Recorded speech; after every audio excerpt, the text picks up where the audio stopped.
Welcome to Falcons Ledge. I'm Austringer, and today we're going to be doing our initial impressions of the Flight Seat Pro from Next Level Racing.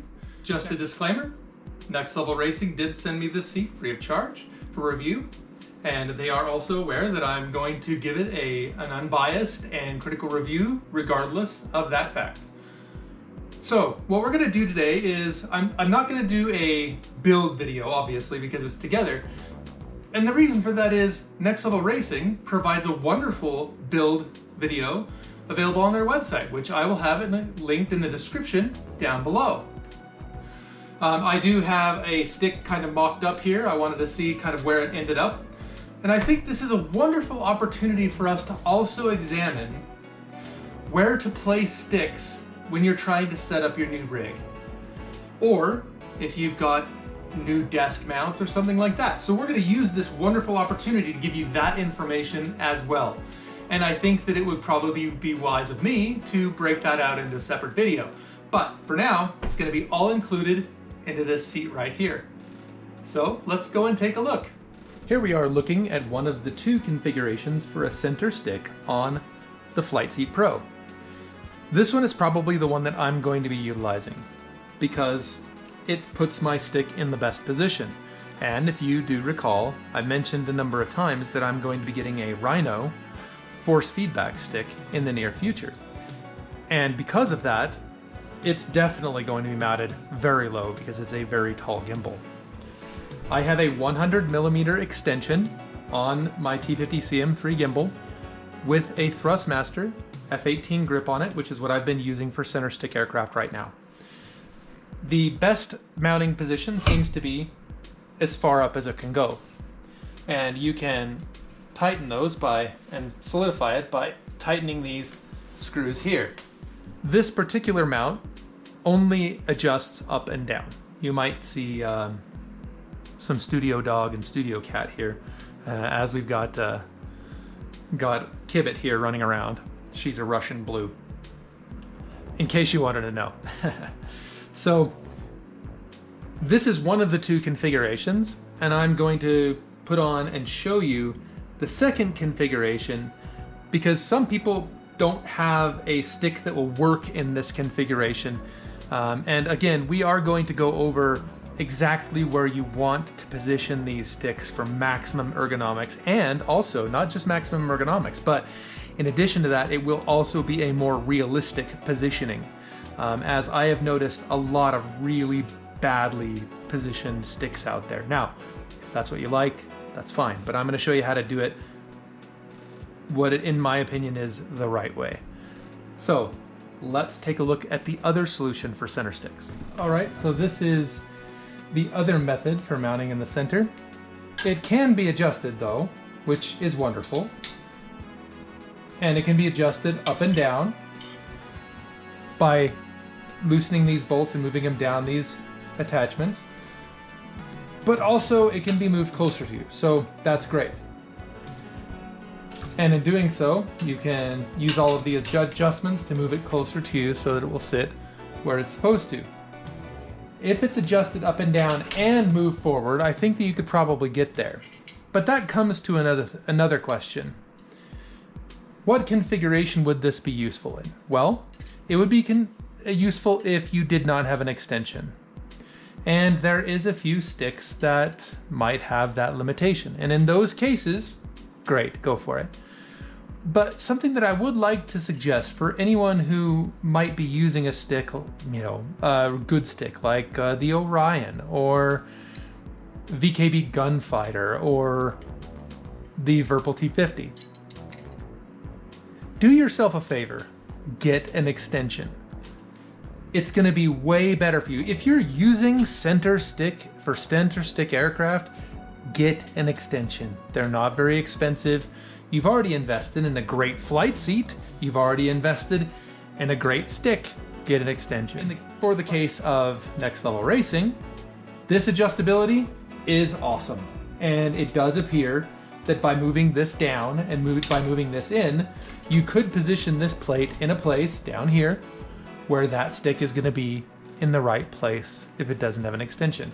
But for me, I do have an extension. So this setup is not going to be used in my primary testing. I will mess around with it because I try to mess around with things in every configuration.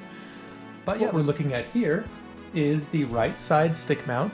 Now, these can be swapped back and forth. The reason why I have that one over there is that when you're flying a helicopter, you really need to stay hands-on. And so I can't really be letting go of that stick to go and use a mouse. So in my case, I've put that on that side so that I can reach around the throttle and keep my hand on the stick and use the mouse here. So I'll be searching for a left-hand mouse. Really, I thought that a trackball might be a good idea, but I've been keeping an eye out for them at places like, you know, the thrift store, because I really don't want to spend the full amount of money on a trackball and then not like it.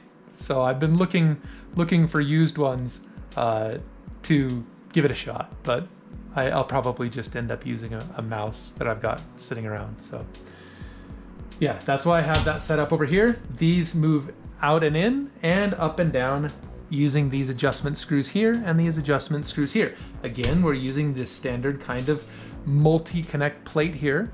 I may actually use, I have one of these plates, I may actually use that plate there if I can find a way to make it work. We'll see. Let's look at the other side.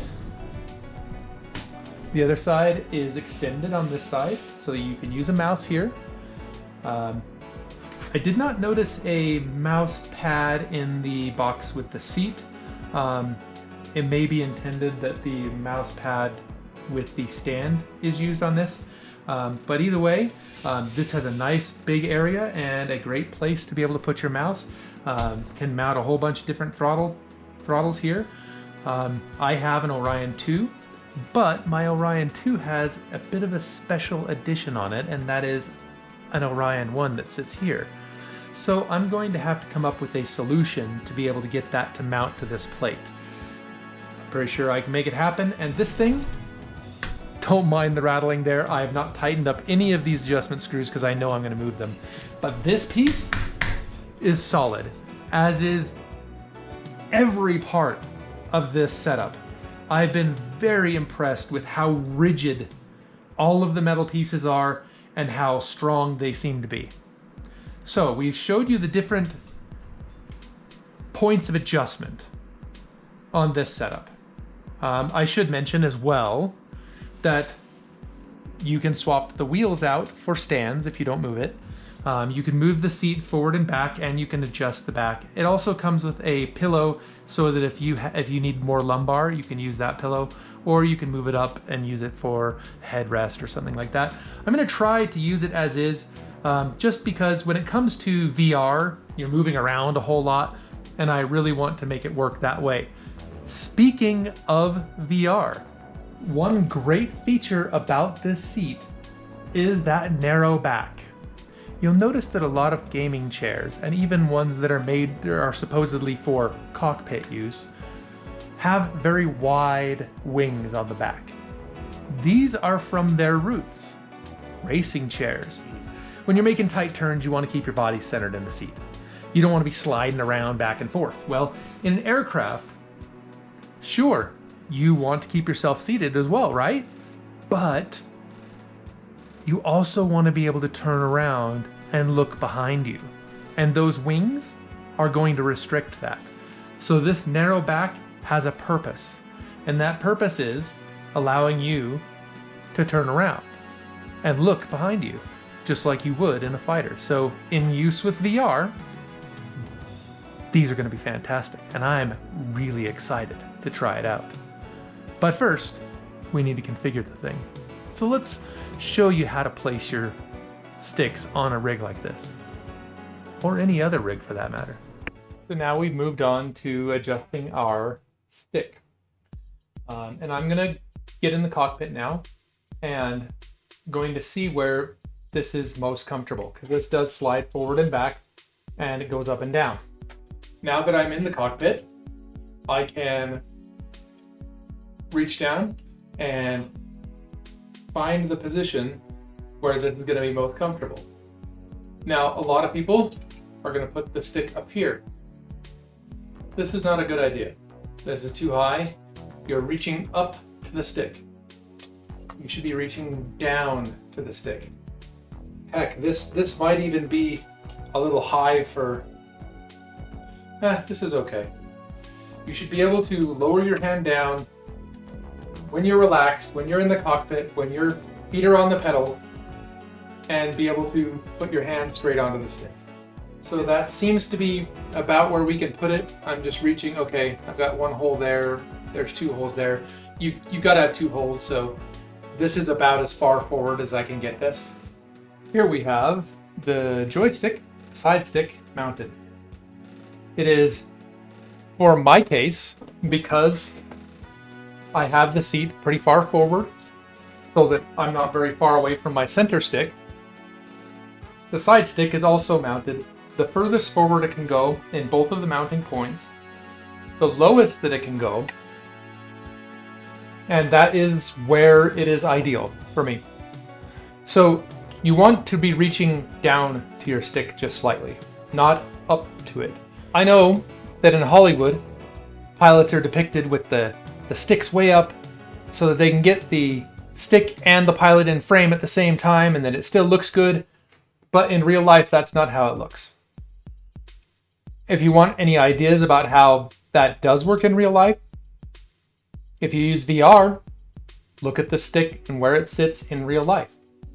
Turn the pilot on and you'll see that that pilot is reaching way down and the stick is between their legs. It's not up in front of their face. It's not at chest level. I'm sure that lots of people will post, well, Austringer, I've been using it this way for years and it's never bothered me. Well, to those people I say, you do you. But there's a lot of people who would really like to set their cockpit up in the right way. And that's what I'm trying to help people to do right here. So let's move on to the next piece, which is going to be our throttle. We are part of the way through installing the collective, because the collective has to be installed before the throttle, and I had to modify the collective bracket, so let's hope that it goes smoothly from here. Alright folks, we now have the collective installed. This one was a bit of a bear because we had to modify the mount. I had to drill 2 holes in it, match the mounting holes for the seat, and 1 hole next to it. So let's move the seat back just a little bit. Hopefully it doesn't stop it from moving back.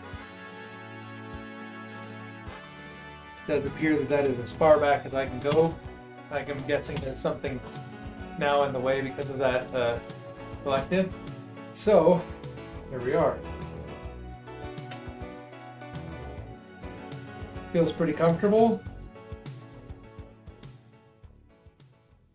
When I put my arm down, it should land on the collective and I shouldn't have to reach too far. Though, you know, reaching too far at the very base isn't a big deal because most of the time when you're flying, you're going to be up in this range.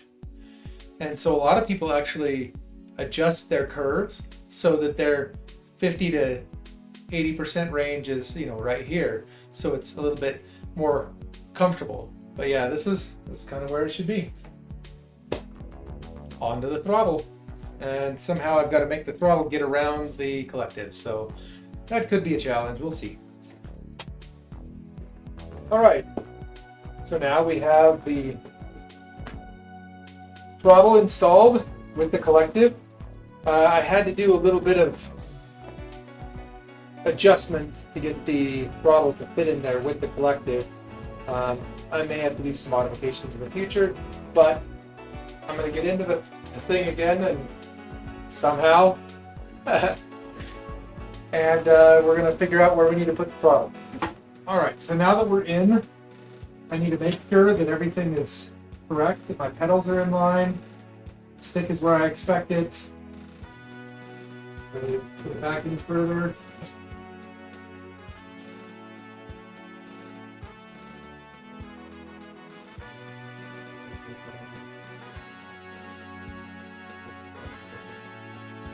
Okay, I think we're right. So I need to, we want when this still wobbles because it's not tightened down. What we want is my arm to be relaxed when it's in the about 50% area. We also want it to be fairly relaxed when I'm at max. but this appears to be a little bit far back. So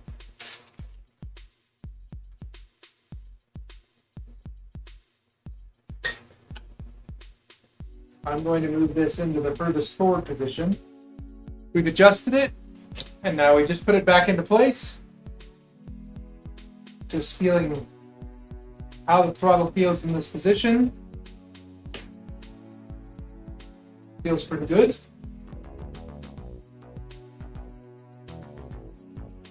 Yep, these are good.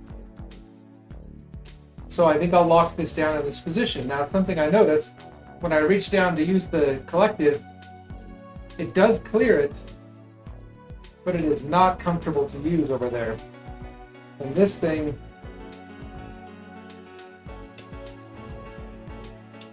this is one difficult thing, is that not everything is made for use with helicopters. Okay, I can move it a bit further. I put these toggle clamps out here so that I can move it. It still pinches when I pull through. That is just a very tight situation right there.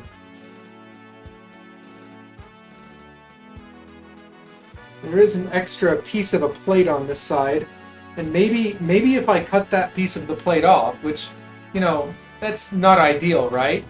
But I still need to be able to use this as a collective as well. Okay, here's the solution I came up with for the throttle. There was if you look at this plate right here, if you look at this plate right here, this much of the plate was sticking out beyond the throttle.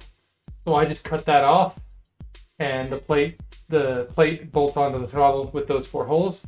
So now I have no plate extending past here, and that allows me to use the collective without hitting my hand. Decently comfortable anyway.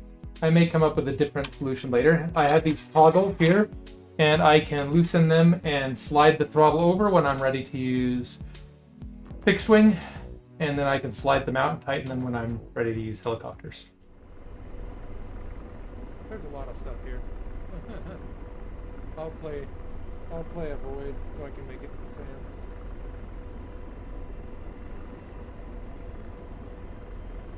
Oh yeah, without a doubt, yeah.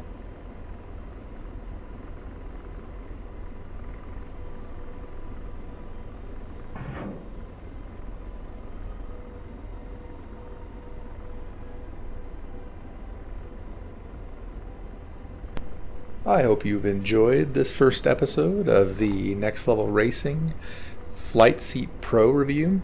I've certainly enjoyed making it. I spent hours assembling and configuring this thing, and I really hope that my experience in doing so will be able to help hopefully many of you out there that also buy this seat or have other cockpits to be able to configure yours in a way that works best for you.